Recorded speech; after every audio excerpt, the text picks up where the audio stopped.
Hello and welcome to Transformation Now. Hi, I'm Rita Rocker, speaker, author, trainer with SoaringHigher.rocks, and I'm excited to continue a program called Sink, Swim, or Float, Surviving the Tidal Waves of Life. That is in my book, Hope at the End of Your Rope, Steps to Rebuild Your Life. And I am revising and sort of recreating this to put into my new book, which you can see behind me, which is Miracle in Your Mirror, Pursuing Your Passion at Any Age.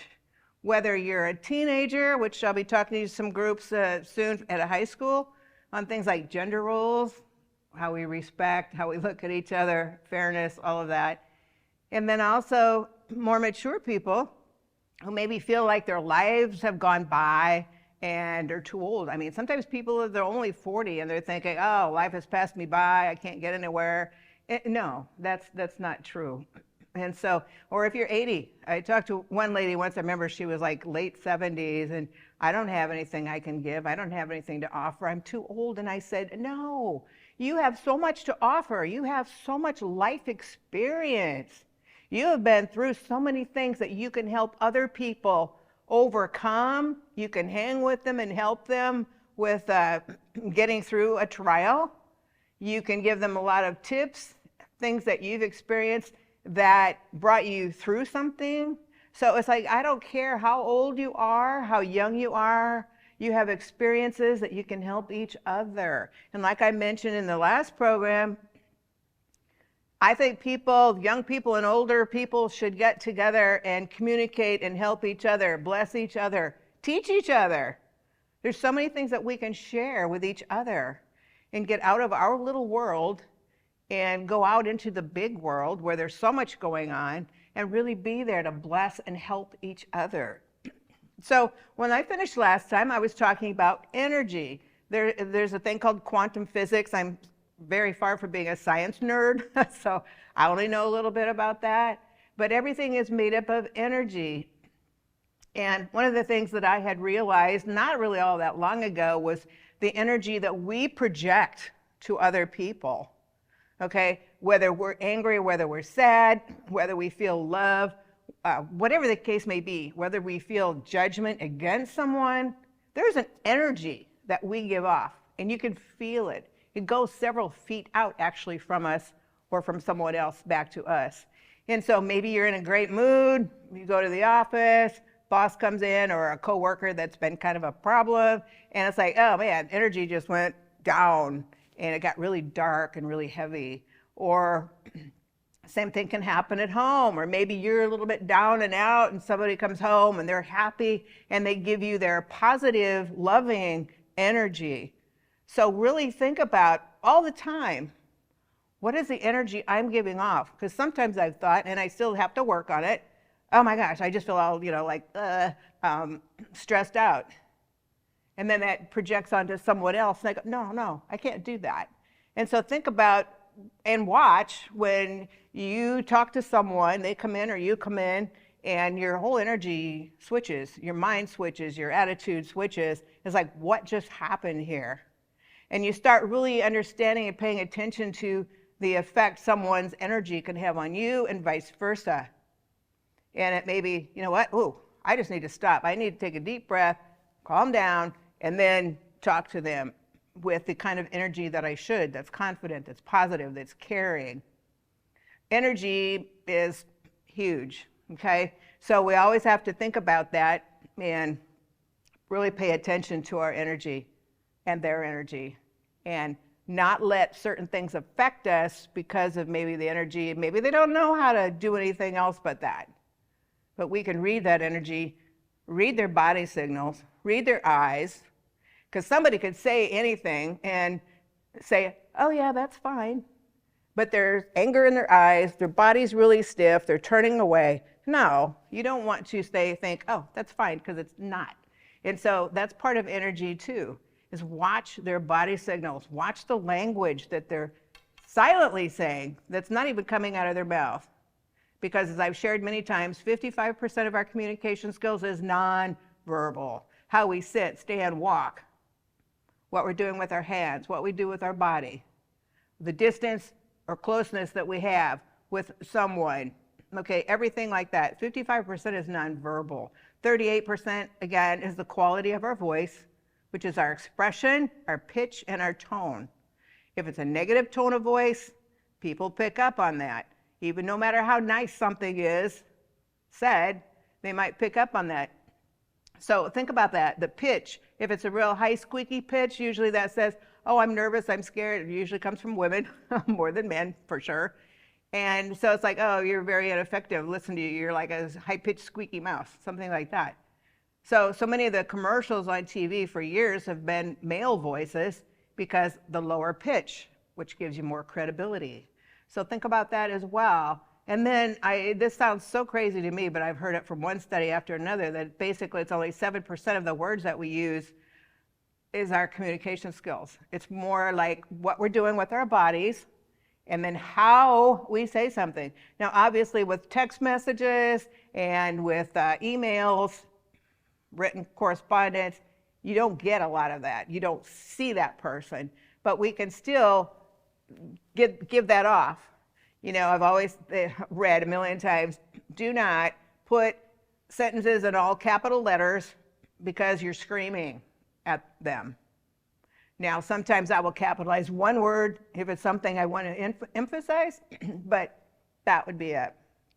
So think about that. We can still, you know, if you put like a dozen exclamation points behind something, that's pretty sharp. It could be something that shows excitement, depending on what is said, or it could be something that shows a lot of anger. And so you're doing that. So again, think about your communication skills and what they're saying, what your energy is giving off to other people, because it's everything. I mean, it's so much in there. So when we look at what has been produced over time with our lives, what we've subconsciously accepted in abusive, critical people, etc., we have to really work at turning that direction around again.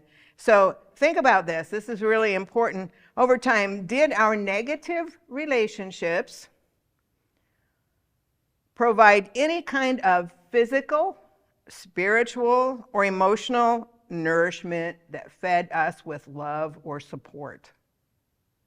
If you sat and thought about that and really were quiet and thought about it, okay, these relationships that I've been in, did they provide any physical nourishment, nurturing, support, or were they damaging, literally?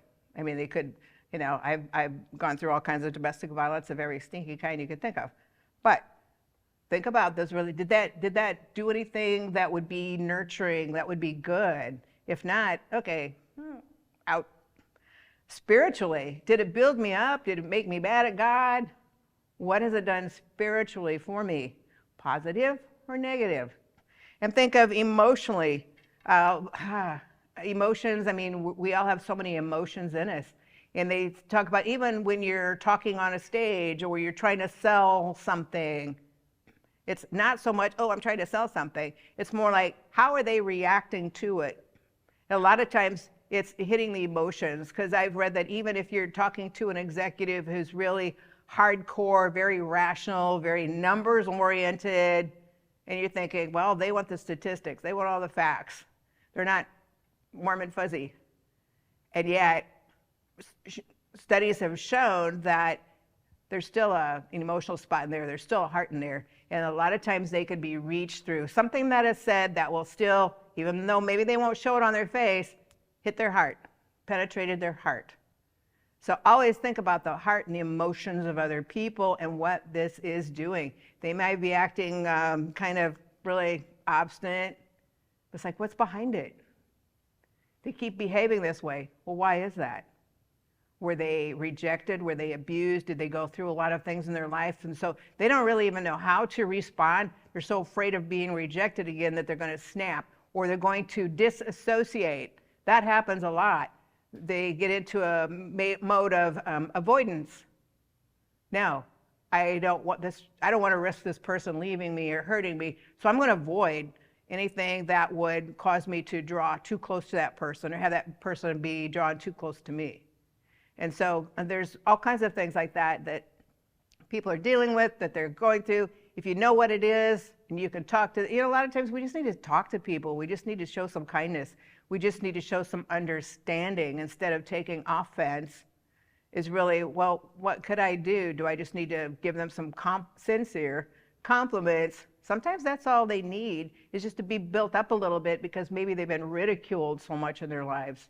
And so you find good, positive things that you can find in them and build them up that way. It can totally transform someone's life. I've seen that in people that I know personally, myself.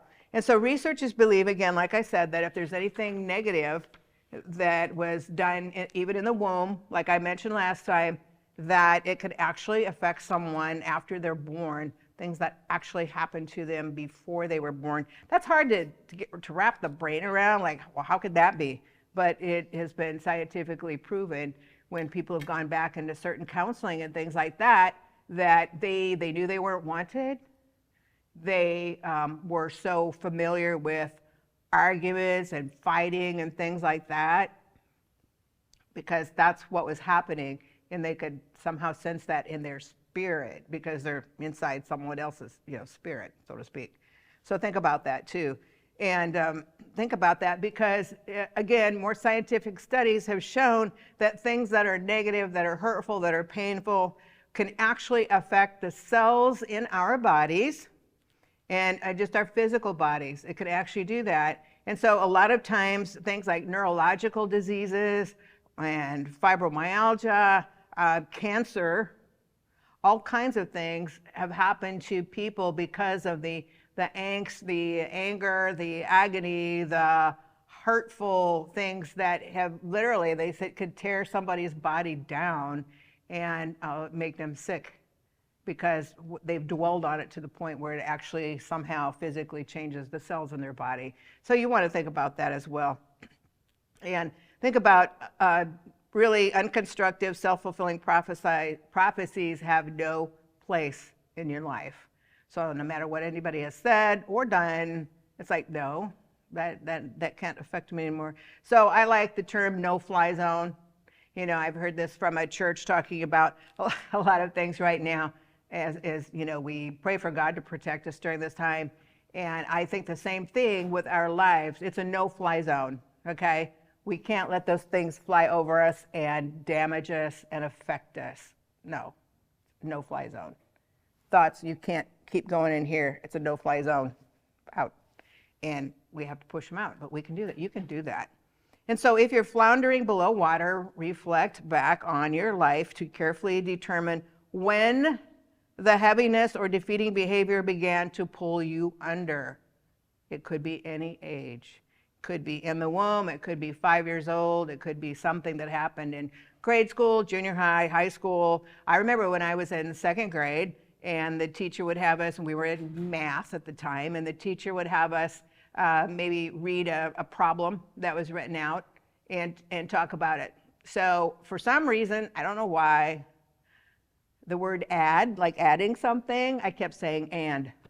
I don't know why. That was a long time ago. And she got to the point where she was ridiculing me in front of the class because I was pronouncing the word incorrectly. From that time on, and I still don't like math, it just did something about, you're not smart enough.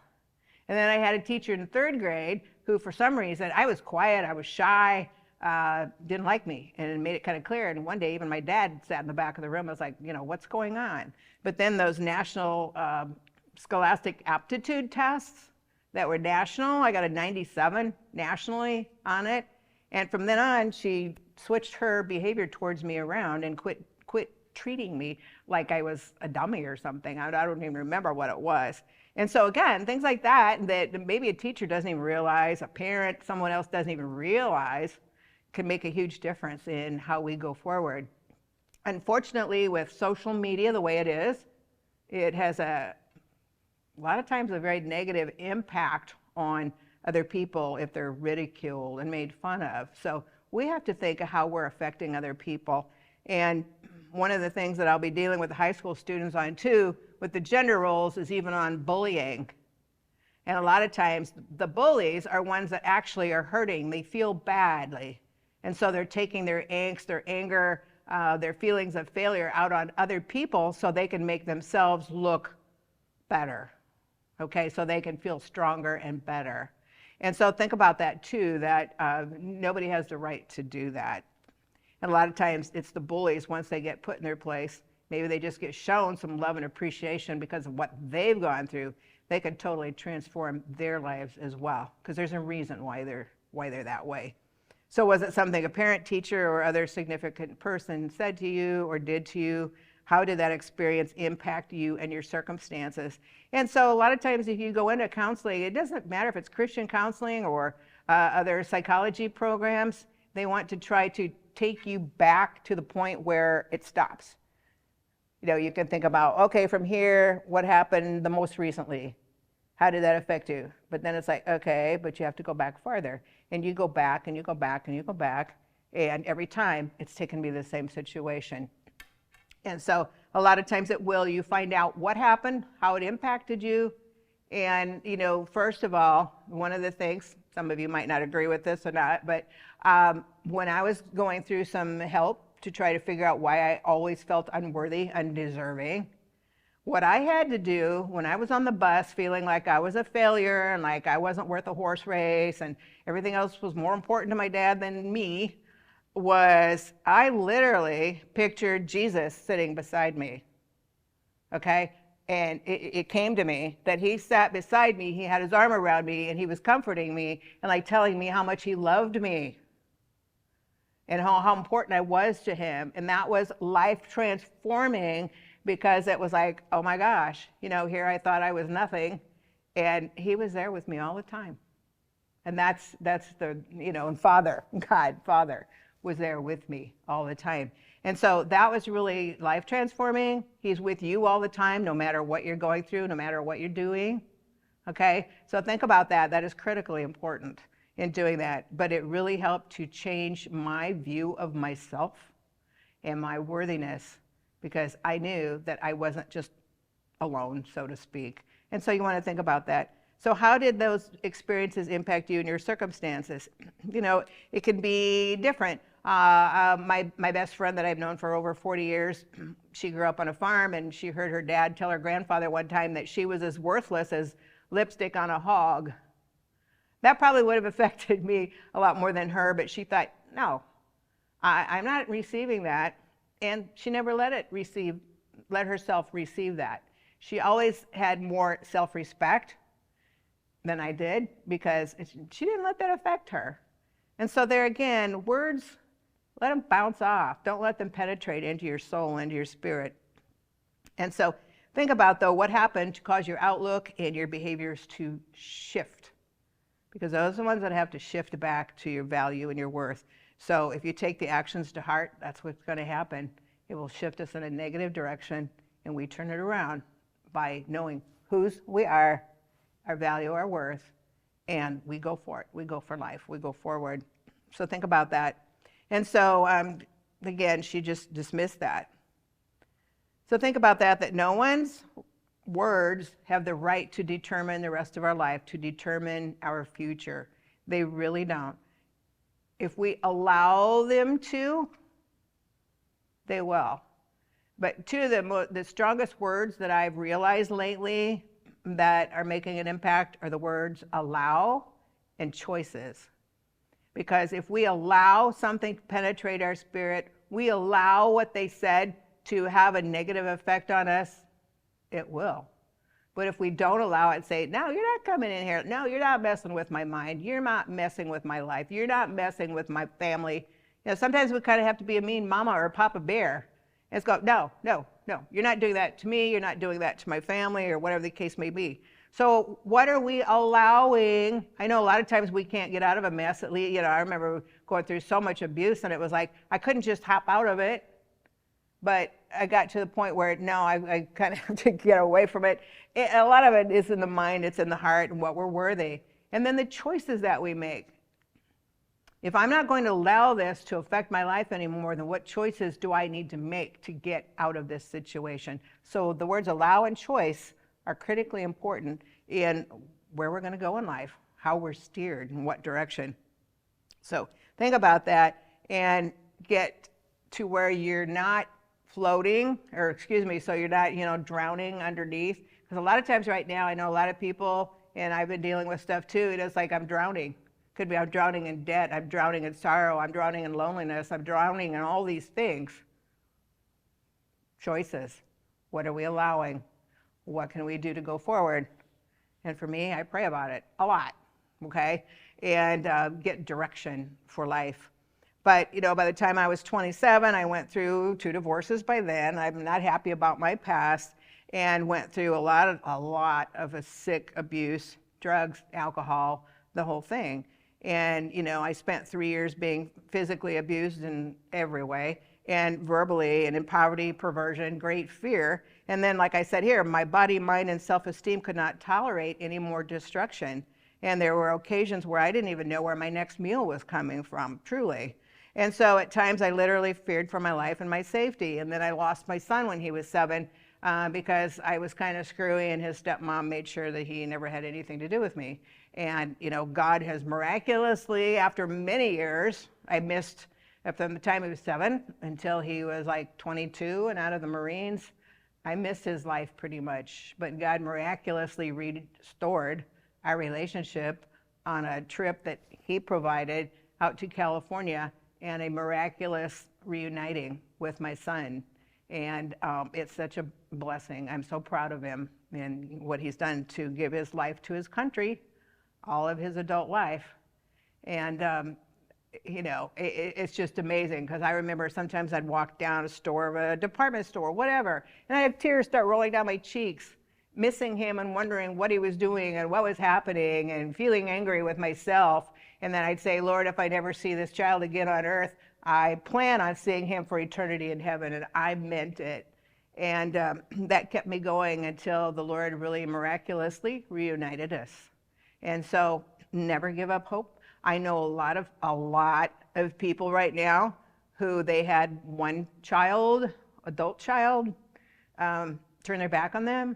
And so maybe if they have kids, then these people can't see their grandkids anymore. I can't tell you how many families I know where somebody has turned against a parent, sometimes maybe justified, a lot of times not, and just go their own way. And so they lose family, they lose grandkids. And so think about that too. Never give up hope. Always pray for the reuniting. Pray for God to do what he needs to do to impact the lives of the children and the grandchildren, but never give up hope. Never give up hope. I mean, my story with my son is solid proof that he can restore what the Bible says is restore the years that the locust and the cankerworm have eaten up, which could be things that have tried to destroy our lives. But no, God can restore all of that. He's done that so many times in my life and in the lives of so many other people that I personally know, as well as a lot of testimonies that I've seen over the years. So, we have to be careful not to let those subconscious thoughts take over again, because when we realize, it's like, nope, you're not coming in here anymore. So again, after several years of trying to escape through bad relationships, drugs, drinking, not a good life, I realized that God was my only answer, and I surrendered my self-destructive life to him. And so, as life went on, more bad habits, more things that we have to get through, but we can use all those experiences to help other people. When I was in my late 20s, I had a blood clotting problem in my chest, and I could have died from that. I had 25 surgeries in my life, and end of 2014 to the first part of 2016, I had 8 surgeries, brain tumor, jawbone tumor. I have a shunt in my head. I have a titanium implant for a hearing device. I had 2 of the 3 back surgeries because I blew it out after the first one from vomiting from another surgery and had to go back for another one. And then like 3 months later, the diverticulum in my colon ruptured. And I drove myself to the hospital. Okay, so, a lot of times it's like, gee, God, are we done yet? But what we do with a good heart and gratitude is say, you know what? I'm going to use all of those experiences to help other people, because you have a heart for helping other people, because you've been there, you've done that. And although I love to hear so many programs that I'm watching every night on health and life and relationships and everything, I still love to be around people and hear what they did personally to come out of a situation that they've been in. So they think, hey, been there, done that. You know, you got through it, I can get through it too. So take the trials, the things that you've gone through, and show other people how you overcame them or how you're working on it to overcome them. We need that. We need to see what each other is doing to overcome and to move forward. And so never think, oh, I can't share this with anybody. I've shared a lot of stuff with people that I was kind of ashamed of, and yet they were going through the same thing. Like in South Dakota one time, and I was talking about the horrible abuse I went through, and just things, and two young ladies came up to me afterwards and they said, wow, thank you, you really helped us. And I said, why? Well, because both of our husbands are in jail for dealing drugs, and you really gave us a lot of hope. I thought, okay, good. You know, so again, sometimes we need to be a little more transparent if the situation calls for it, to help other people overcome something that maybe they have gone through as well. So in caregiving, you know, parents I've had to help with diabetes, heart attacks. My mom's leg was amputated. My late husband that died from cancer 3 weeks before our second anniversary. And while I was still Mrs. Nebraska, shortly after I got back from Mrs. America, it was a miserable time, but God was with me all the time. And so I just want you to think about those things. I'll continue with the next program as we go through this, but you have a lot to offer. Know that you are very loved, you're made in God's image, and hang on to Him. He is our hope at the end of our rope, and He does give us the steps to rebuild our lives if we just ask Him and we hang on. So you hang on, and I will see you next time.